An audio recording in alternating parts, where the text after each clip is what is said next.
Lumapit na naman po ang takdang oras ng ating pong pagtatagpo para po sa muling pag-aaral ng salita ng Diyos.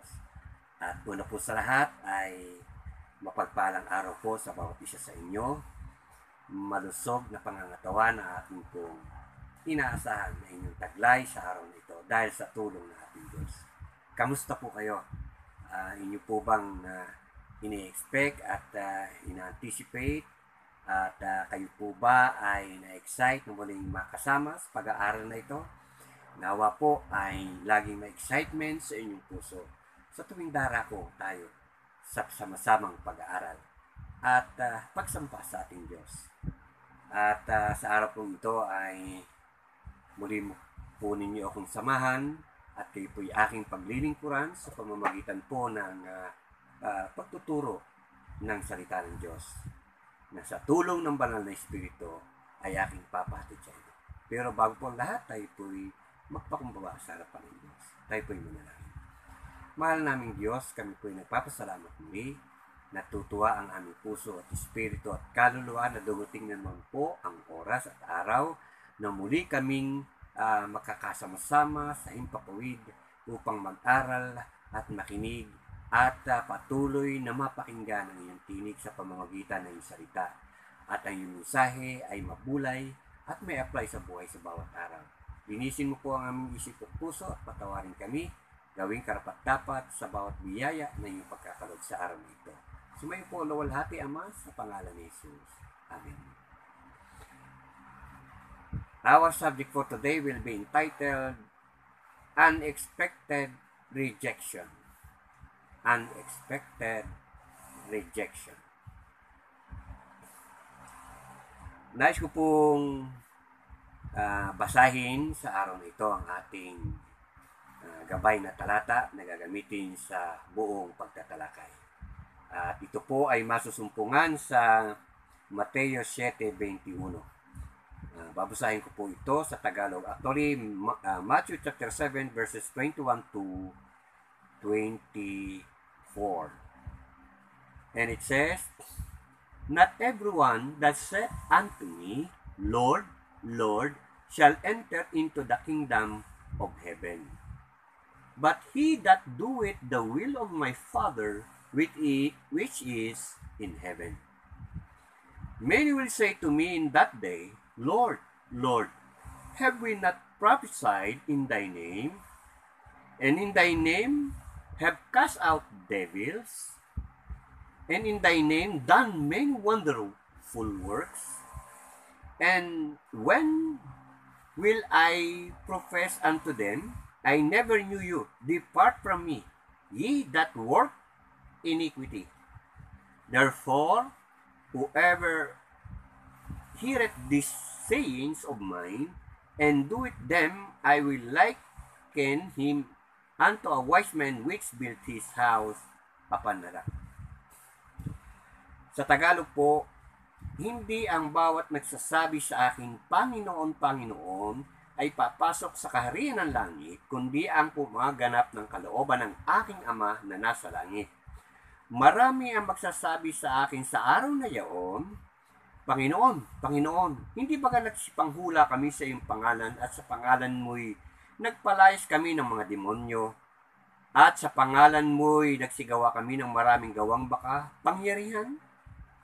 At kung magkagayoy ipapahayag ko sa kanila, kailan may hindi ko kayo nakikilala, magsilayo kayo sa akin, kayong manggagawa ng katampalasan. Sa umaga pong ito ay pag-aaralan natin ang isang napapanahong aralin na kung saan po sa panahon ngayon ang pagtawag sa ating Panginoong Hesus na bugtong na anak ng Diyos Ama ay napakahalaga. Angkop na angkop sa lahat ng kalagayan ng tao, lalong higit sa panahong ito na lubos na mapanganib. Kamakailan lamang po ay sumabog sa Lebanon ang 6 na toneladang pampasabog ammonium nitrate. At bagamat ito ay aksidente, ay marami ang napinsala. Halos buong siyudad ng Beirut, Lebanon ay napinsala at nawasak. At ayon sa aking pagsasaliksik ay 10-kilometer radius ang naabot ng dalawang pagsabog na ito sa Lebanon. And during the time na ito ay sumasabog, marami tayong mga kababayan ang naepektuhan at yung po nakapag Facebook Live habang sumasabog ay mapapakinggan mo ang kanilang daing paghingi ng tulong at pagtawag sa ating Diyos. Na kung saan po ako'y umaasa at ina-assume ko na marami ho tayong mga kababayan na nandoon at ng kanilang maranasan ang pagsabog nito ay marahil katulad ng isang kababayang napanood kong ito, ang panambitan nila ay paghingi ng tulong at pagtawag sa ating Panginoong Diyos. At sa atin man ho kinalalagyan sa bansang Pilipinas, sa bawat araw, sambit ang bawat labi ng ating mga kababayan, ng mga mananampalataya at mga tagasod ng ating Panginoong Hesus. Tayong lahat ay malipit tumawag sa ating Panginoon. Dito po sa teksto nating binasa, ay ikinuwento ng ating Panginoong Hesus ang isang pangyayari at maaaring mangyayari sa hinaharap. Na kung saan ay sinabi po rito ng Panginoong Hesus, hindi lahat ng tumatawag sa akin ng Panginoon, Panginoon ay makapapasok sa kaharian ng langit, kundi yung lamang tumatawag, sumusunod sa kalooban ng aking amang sumasalangit. Alam po natin na ang Panginoong Hesus ay siyang susi at daan patungo sa kaharian ng langit. Sabi ho ng Gawa 4:12, isang pangalan lamang ipinagkaloob sa sino ng langit, tasukat ikaligtas. At sabi po sa Timoteo 2:5, isang tagapamagitan sa Diyos at sa tao, walang iba kundi ang Panginoong Jesucristo. At sa pamamagitan ng Panginoong Jesucristo ay maka-a-avail tayo ng mga biyaya at pagpapala na nagmumula sa ating Diyos Ama. At ang isa sa pinakamatinding biyaya na atin pong makakamtan sa ating Diyos ay ang pagpasok sa kanyang kaharian balang araw. At dito po ay pinakikita na ang Panginoon Hesus ay nagsabi na hindi lahat tumatawag sa kanya ay makapapasok sa kaharian ng Diyos. At may binanggit po dito siya na sa verse 22, sabi niya, marami ang magsasabi sa akin sa araw na yun, Panginoon, Panginoon, hindi baga nagsipanghula kami sa iyong pangalan at sa pangalan mo'y nagpalayas kami ng demonyo at sa pangalan mo'y nagsigawa kami ng maraming gawang makapangyarihan? At kung magkagawin, ipapahayag ko sa kanila, kailan may hindi ko kayo nakikilala, magsilayo kayo sa akin. Dito po ay mayroong katotohanan hindi natin maiiwasan. Isang katotohanan haharapin natin isang araw. At ipinakita ng Panginoon Hesus ang maaaring maganap sa huling panahon sa pagharap natin sa kanyang harapan doon sa kalangitan. Merong mga taong tatanggapin at may mga taong itatatwa. Pero ang nakalulungkot po dito, yung po mga taong itatatwa sa harapan ng Diyos Ama ng ating Panginoon Hesus ay mga taong tumatawag at kumilala rin sa Panginoong Hesus. As a matter of fact, ginamit ang pangalan ng Panginoong Hesus upang gumawa ng mga makapangyarihang bagay. Nagpalayas ng masasamang demonyo at nagsigawa ng maraming gawang makapangyarihan dahil sa pangalan ni Hesus. Subalit ang nakalulungkot, dumating ang yugto, sabi ng Panginoong Hesus, hindi ko kayo nakikilala. Magsilayo kayo sa akin mapanggawa ng katampalasanan. Kung pag-aaralan natin mabuti, bakit nagkaganon? Sila ho ay tumawag, ginamit ang Panginoong Hesus, ang pangalan niya, upang gumawa ng mga makapangyarihang bagay. Pero bakit hindi sila tinanggap? At baka ho sa ating panahon ngayon, ay marami hong mga tao na nag-aakala rin na papasok ng kaharian ng Diyos dahil sila'y tumatawag sa pangalan ng Panginoong Hesus. At marahil nakararanas din ng mga himala, ng pagpapala, pagpapagaling, na nagmumula sa Panginoong Hesus. At ito ay nagiging assurance sila na maaari isang araw sa pagharap sa harapan ng Diyos Ama, kasama ang Panginoong Hesus, ay sila'y tatanggapin sa panghuling paghukom. Subalit, dapat pagtuunan natin ng pansin na hindi lahat ho ng tumatawag sa Panginoon ay makapapasok sa kaharian ng Diyos. Meron pong panuntunan, may mga requirements na dapat na ma-fulfill ang isang tao upang makapasok sa kaharian ng Diyos. At dito po ay ipinakita ng Panginoon Hesus kung ano yung requirement na yan. Ang isa ho sa mga requirements na atin hong makikita sa talatang nabanggit ay sabi niya, ang makapapasok lamang sa kaharian ng Diyos ay yung nagsisigawa ng kalooban ng aking amang sumasalangit. Ang pagtawag po pala sa ating Panginoong Hesus ay kaakibat ang pagtupad ng kalooban ng amang sumasalangit. At nais ko pong magbasa ng ilang mga talata upang bigyan pa kayo ng mas malawak na idea kung bakit darating isang araw na marami hong mapapahiya, mabibigo, magkakamali ng akala at mamamatay sa maling akala. Marami ho kasi ngayon na tao ang tumatawag, kumikilala sa pangalang Hesus. At ito ay nagagamit sa mga makapangyarihang gawain. May mga nagpapagaling sa pangalang ito. At may mga gumagaling kapag ito'y ginagamit. Sapagkat ang pangalan pang Hesus ay pangalang higit sa lahat, makapangyarihang pangalan. Subalit, hindi pala garantiya na basta gamitin ang pangalang ito at magkaroon ng magandang resulta ay makasisigurado ang isang tao makapapasok na sa kaharian ng Diyos. Meron palang panuntunan ng Panginoong Hesus na dapat na masunod natin. Ang sabi niya, ang kanyang kikilanlin lamang na pagtawag na bibigyan niya ng karapatang makasama ng Ama at makapasok sa kaharian ng langit ay yung mga nagsisigawa ng kalooban ng Diyos Ama. Bakit po? Dito po sa isang bahagi ho ng Timoteo o Lucas chapter 6 verse 46 ay ito po ang sinasabi. And why call ye me Lord, Lord, and do not the things which I say? Sa Tagalog. Bakit tinatawag ninyo ako Panginoon, Panginoon, at di ninyo ginagawa ang mga bagay na aking sinasabi? Sabi ho ng Panginoong Hesus, nung siya'y nagmi-ministeryo pa sa lupa, sa mga tao, sabi niya, bakit niyo ako tinatawag Panginoon, Panginoon? Eh hindi naman niyo ginagawa ang aking sinasabi.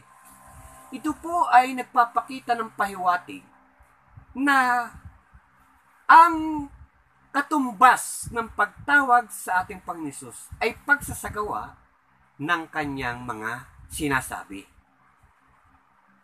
Sa atin hong panahon, marami hong gustong tumawag at talagang tumatawag talaga sa ating Panginoong Hesus.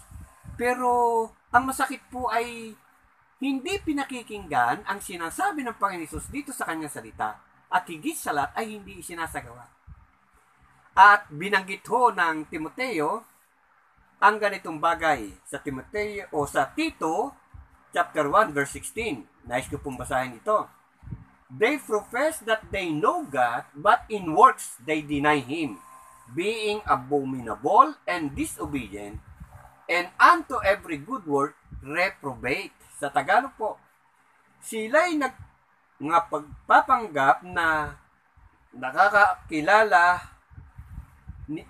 nakikilala nila ang Diyos, ngunit ikinakaila sa pamamagitan ng kanilang mga gawa, palibasa yung mga malulupit at mga masuwayin at mga itinakwil sa bawat gawang mabuti. Makikita ho natin dito na mayroon hong tumatawag sa Panginoon. Nagpapanggap na tumatawag sa ating Panginoon. Sabi po rito, nagpapakilala na sila'y kumikilala at tumatawag sa ating Diyos. Ngunit, ikinaiila sa pamamagitan ng kanilang gawa. Ibig sabihin, tumatawag sila sa Panginoon, pero ang kanilang magagawang ginagawa sa lupang ito ay kabalintunaan o kabaliktaran sa sinasabi ng salita ng Diyos, sa mga utos ng ating Diyos. Kasi marami ngayon sa ating panahon na gusto lamang makakuha ng blessing sa Lord, pero ayaw magkaroon ng tunay na commitment sa kanyang salita at sa ating Diyos na buhay. Kaya nga po, maraming pumapasok sa iba't ibang reliyon sapagkat sabi nga nila ay dito sa aming paniniwala, magagawa namin ang aming gusto. Hindi katulad yun sa inyo, maraming bawal. Ang tingin ho kasi nila ay pinagbabawal ng mga nakakakilala sa Panginoon ang mga malinggawan. Hindi po, ito po'y talagang ang Diyos ang nagsabing huwag gagawin ang mga masasamang bagay na karaniwang nakikita nating ginagawa ng maraming tao. Na kung saan po may kanilang paniniwala at reliyon, sapagkat sabi nga nila, at least dito, nagagawa namin ang gusto naming gawin. At the same time, tumatawag kami sa ating Diyos.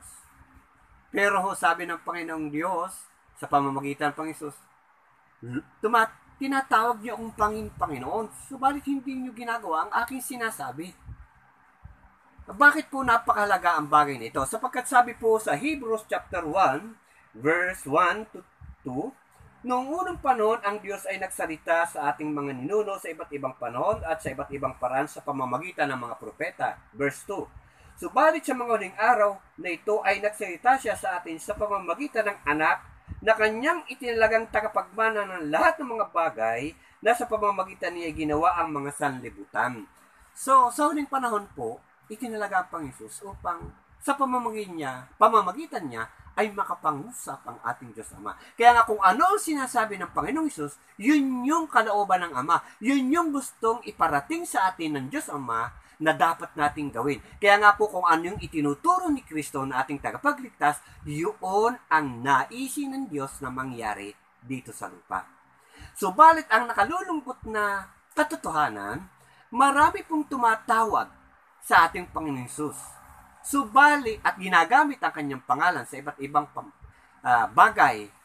Subalit yung mga palatuntunan, mga alituntunin, mga batas ng ating Panginoon Hesus ay ayaw namang sundin.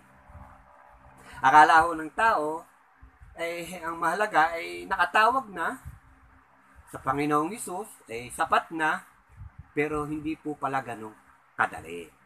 Bagamat sinasabi ng Romans 10, verses 13 to 17, most particularly verse 13, ang sino mang tumawag sa pangalan ng Panginoon ay maliligtas.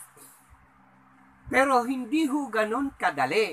Ang pagtawag sa Panginoong Hesus, yes, maliligtas ka, ililigtas ka niya, subalit dapat nating kilanin ang kanyang mga salita, ang kanyang mga pag-uutos ng mga utos na ito ay mula sa Ama, sapagkat sabi niya sa Hebrews 1:2 na sa pamamagitan ng kanyang anak na si Jesus ay nangusap ang ating Diyos. So, ibig sabihin, si Kristo, bagamat siya ay nagbigay ng mga kautusan sa bawat mananampalataya o sa mga tao na naniniwala sa Kanya, ang mga utos na ito'y nag-ugat mula sa ating Diyos Ama, na ang mga utos na ito ay bahagi ng kalooban ng ating Diyos Amang sumasalangit, na kung ating gagawin, kalinsabay ng ating pagtawag sa Kanya, ito po ay magiging dahilan upang tayo isang araw sa pagharap sa Kanya ay tayo'y Kanyang tanggapin at hindi ikaila, sapagkat ating ginagawa ang Kanyang kalooban. Halimbawa po, kapag sinabi ho ng salita ng Diyos, katulad ng sinabi ng Panginoon, sabi niya, ibigin mo ang iyong kaaway, patawarin mo ang nagkakasala sa iyo. Sa panahon ngayon, marami hong mga tao hindi magawang makapagpatawad sa mga nagkakasala sa kanila, pero tumatawag sa ating Diyos. Sinabi po ng Panginoon, layuan mo ang kasalanan. Huwag mong sirain ang templo ng Diyos, at ang templong yan na ngayon ay walang iba kundi ang iyong katawan. Pero ano ginagawa ho ng tao? patuloy na sinisira ang katawang itong kanyang taglay. Sa papaano po ang ginagawang pagsira ng mga tao? Sa pamamagitan po ng pag-abuso dito. Halimbawa, sa pagkain ng hindi nararapat sa ating katawan. Mga inumin na hindi nararapat sa ating katawan. Napakarami pong ginagawa sa katawan ito ang tao na hindi ho ayon sa kalooban ng Diyos. Alam ho ninyo, minsan ho, nasa ospital ako at meron ho akong sinamahan at nagkaroon po ako ng isang kaibigan doktor. Internal surgeon po ito. Napakinggan ko po sa kanya, sa kanyang pagpapayo, sa kanyang customer, sa kanyang kliyente, sa kanyang pasyente. Sabi niya, iwasan mo ang paninigarilyo, masama sa katawan mo yan. At pagka naninigarilyo ka, ay mahihirapan kang lalo sa iyong nararamdaman. Kaya talikuran mo, iwasan na ang paninigarilyo. Sabi naman ng pasyente, sige po, Dok. Subalit paglabas ng doktor na yun, sa ospital na yun, ay pumupunta ho yun sa katabi ng aming tindahan dati. At nakita ko po, pupunta itong doktor na ito sa isang tindahan ng sigarilyo at bibili po doon ng isang sigarilyo at makikita ko, chain smoker siya. Patay sindi ng sigarilyo. Na kanina'y nagsabing sa kanyang pasyente na iwasan mo ito at sabagat ito'y makasisira sa iyong kalusugan. Pero mismo siya ang sumisira sa kanyang kalusugan. Marami pong ganitong mga tao. Alam ang katotohanan na ipinagbabawal ng Panginoong Hesus ang maraming bagay pero hindi ginagawa ng tao. Pero ang mga tao ito'y tumatawag sa ating Panginoong Hesus bilang Panginoon. Pero hindi ginagawa ang kanyang sinasabi. Kaya nga sabi ng Lucas 6:46 na huwag niyo akong tawaging Panginoon, Panginoon, kung hindi niyo gagawin ang aking sinasabi. Sapagkat darating ang yugto sa huling panahon ng paghukom. Sabi niya, hindi lahat ng tumatawag sa akin, Panginoon, ay makapapasok sa karya ng langit. Kundi yon lamang gumagawa ng kalooban ng aking amang sumasalangit. May magsasabing, Panginoon, nagpalayas kami ng masamang demonyo at gumawa kami ng makakapangyarihang bagay sa iyong pangalan. Pero ang sagot ng Panginoon sa chapter 7, verse 23, lumayo kayo sa akin, mapaggawa ng katampalasanan, hindi ko kayo nakikilala. Bakit po? Hindi nila ginawa noong sila'y nabubuhay dito sa lupa ang mga sinasabi ng Panginoong Hesus. Na yung sinasabi ng Panginoong Hesus na yon ay bahagi ng kalooban ng Diyos Ama nating sumasalangit. Praise God. Hallelujah! Tunay na dakila at totoo ang ating Diyos na dapat pakinggan at sundan ang kanyang sinasabi. Upang huwag tayong magkamali sa akala at mamatay sa maling akala. Na akala ho natin isang araw na tayo papano sa lupang ito, nahaharap sa Diyos na tayo kanyang kakandilin, pero nakalulungkot. Ang dadat na natin ay pagtatatwa sa iyo. Hindi kita nakikilala dahil hindi mo ginawa ang kalooban ng Diyos. Kaya habang tayo na dito sa lupa, napakahalagang pag-aralan ang kalooban ng Diyos at ito'y masusumpungan sa kanyang salita. Kung ano ang sinasabi ng Panginoon Hesus, iyon ang kalooban ng Ama. Sapagkat sabi ng Panginoon Hesus sa Hebrews 1:2, sa huling panahon, nangusap ang Diyos sa pamamagitan ng kanyang anak na si Jesus. Kaya kung ano ang sinasabi ng Panginoon Hesus, yun ay nagmumula sa ating Diyos Ama. At bahagi ng kanyang perfect will. Alam mo ba ninyo ang kahulugan ng salitang Lord? Pag-aralan po natin pansumandali. Sa salitang Griego, ang salitang Lord o Panginoon.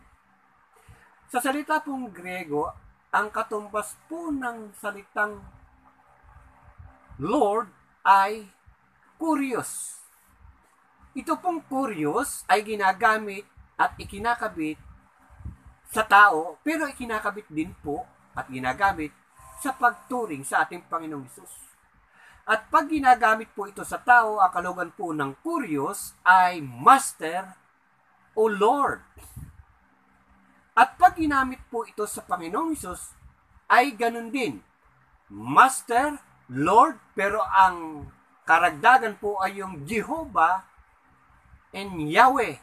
Ang ibig sabihin po nun, Lord o Panginoon. Kurios, Lord, Yahweh, Jehovah. Greek word, Kurios. Naalam po ba ninyo, yung salitang Lord, kung inyong titingnan, kung anong kahulugan nito ay owner. Kaya nga ho, tingnan nyo, pag ikinakabit ang Kurios sa tao, nakakarinig po tayo. Halimbawa, may nangungupa sa isang apartment. Anong tawag mo po sa may-ari ng apartment? Landlord. Nagsasaka ka ng lupa ng may lupa, may nag-aari ng isang lupa, nakisakahan ka, ang may-ari ng lupa ay tinatawag na landlord. May-ari ng lupa. Kasi ang kahulugan po ng Lord ay owner. Master, Panginoon, owner, nag-aari. Kaya nga po, pag ito'y ikinabit natin sa Panginoon yung salitang Kurios, Lord, mighty owner. At pag tinatawag po natin siyang Lord, parang sinasabi natin sa Panginoong Hesus, ikaw ang mighty owner, ikaw ang may-ari sa amin. Kaya napakalapong dapat maunawa ng bawat mananampalataya na kapag sinasambit po natin yung salitang Lord, ay ipinararating po natin sa ating Panginoon na siya yung ating master, mighty owner. Siya yung may-ari sa atin. At dahil siya ang may-ari sa atin, dapat tayo'y sumusunod sa Kanya. Di ho ba? Kung tayo po ay isang may pag-aari ng isang bagay, gusto natin kung ano ang dapat mangyari sa bagay na yun ang dapat masunod. Kung tayo ay may mga, nung araw, yung master, yung Lord ay may mga alipin. At yung mga alipin, kung anong gusto ng kanilang Panginoon, ay yun ang kanilang ginagawa. At nung panahong ng ating Panginoong Hesus at ng mga apostol, pag sinabing alipin, wala ho silang karapatan sa kanilang mga sarili. Kung gustong ipagawa ng kanilang master, kanilang ginagawa. Pag sinabi ng malulupit nilang master, huwag kang kakain, hindi ho makakain. At pag gustong ibenta ng isang Panginoon ang kanyang alipin, nagagawa niyang ibenta ang kanyang alipin nang wala hong magawa ang isang alipin. Dahil siya'y pag-aari ng Panginoon niya. Kapag tayo lumalapit sa Panginoon at sinasabi nating Lord, ipinararating natin sa Kanya, Panginoon, Ikaw ang nag-aari sa akin. At dahil ang Panginoon ang nag-aari sa atin, dapat sinusunod natin ang kanyang kalooban, ang kanyang sinasabi. Pero ang malungkot po, mga kaibigan, mga magulang, mga kapatid, marami po ang nagsasabi sa Panginoon, Panginoon, Panginoon, na hindi naman po sinusunod ang sinasabi ng Panginoon. Sabi ng Panginoon, huwag mong abusuhin ang iyong kapwa, pero maraming tao inaabuso ang kanyang kapwa. Huwag mong dayain ang iyong kapwa, pero maraming tao anong dinadaya ang kanyang kapwa. Marami pong tao ang labag sa kalooban ng Diyos ang kanilang gawain. Oo, sabi ho ng Titus, kinikilala nila ang Diyos, subalit kinakailan ng kanilang magawa ang kanilang pagkilala sa ating Diyos. Dahil ang kanilang gawa ay masasama. Kaya nga po, dapat mag-ingat tayo, mga mananampalataya. Kapag sinasabi nating, Lord Jesus, you are my Lord. Ang katumbas po yung sinasabi mong, Panginoong Hesus, ikaw ang may-ari sa akin. Ikaw ang aking master. Ikaw ang aking Panginoon. Kurios! Na sa ating bahagi ay nangangahulugan ito na dapat tayo sumunod sa kanyang sinasabi. Kaibigan, ginagawa mo ba ang sinasabi ng Panginoon?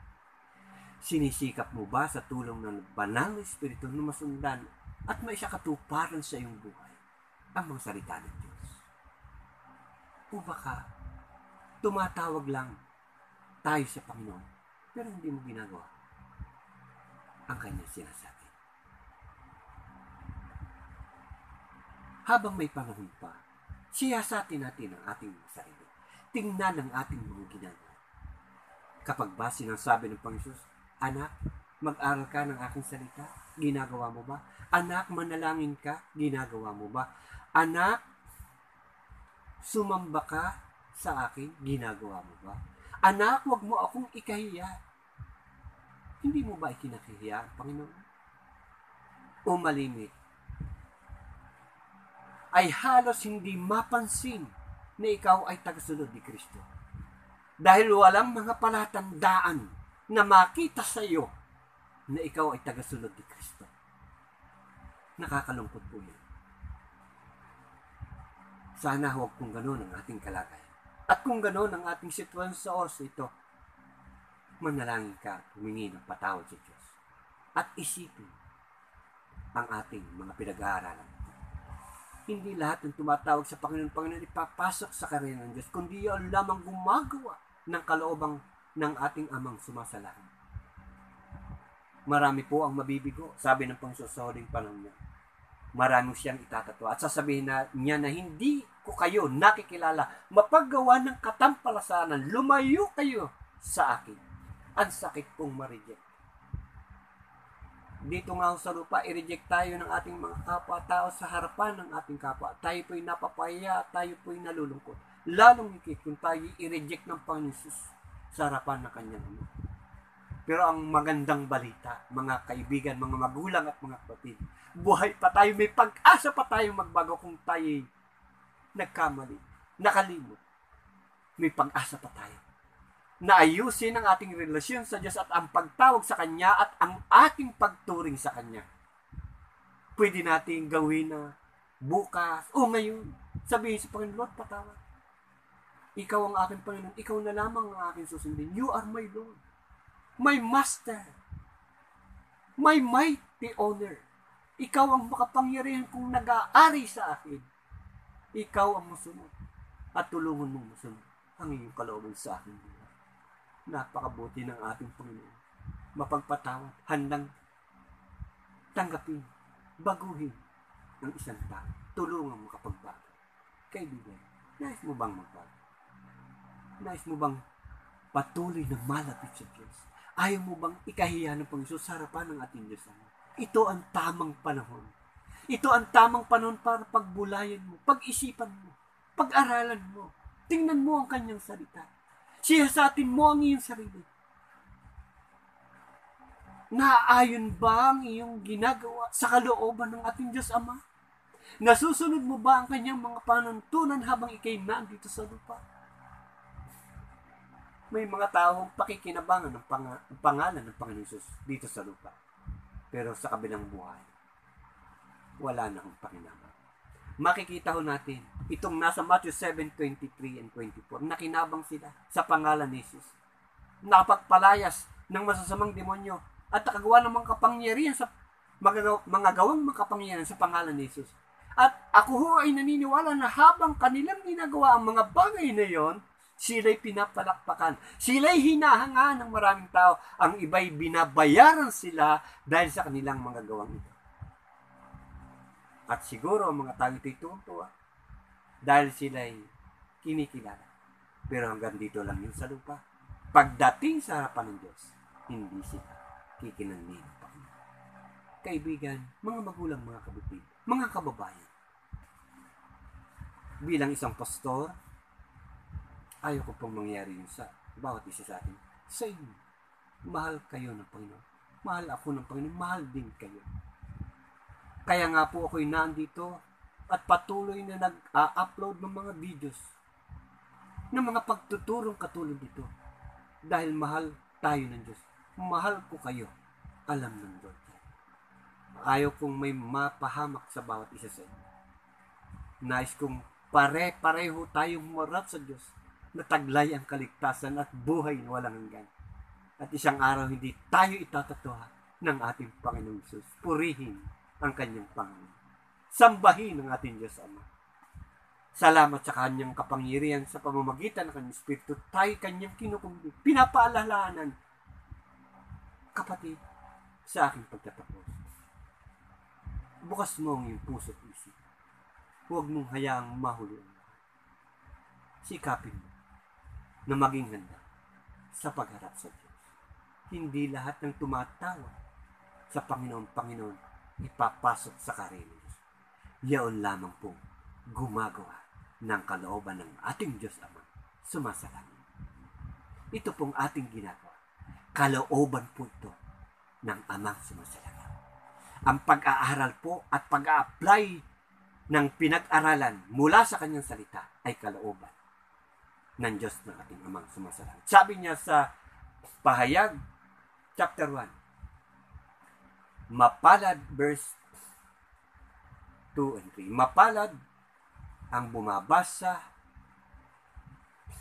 at nakikinig at nagsasakatuparan ng mga hula sa aklat na ito. Mapalad ang bumabasa at binubulay at ini-apply sa buhay ang salita ng Diyos sapagkat ito ang kanyang kalooban. Salamat, kaibigan, kababayan, mga kapatid. Ayaw ko pong huminto sapagkat I'm very excited to share with you the Word of God. But I have not enough time to do that. Hopefully next Sunday, if God willing, we will be here again and we will study the Word of God together. Salamat po sa inyong pag-antabay. Pagpalain po kayo ng ating Panginoong Hesus. Nawa sa buong linggong darating ang kanyang pagkalingat pag-iingat ay sumayin na lagi. To God be the glory. Ang pag-ibig ng Diyos Ama, ang pag-ibig ng Diyos Anak, at ang pakiisa ng banal na Espiritu ay sumaating lahat ngayon at magpakailanman. Sa pangalan ng Ama, ng Anak at ng Espiritu Santo, ang lahat ay nagsabi ng Amen. Amen. God bless you po. Have a nice day. To God be the glory.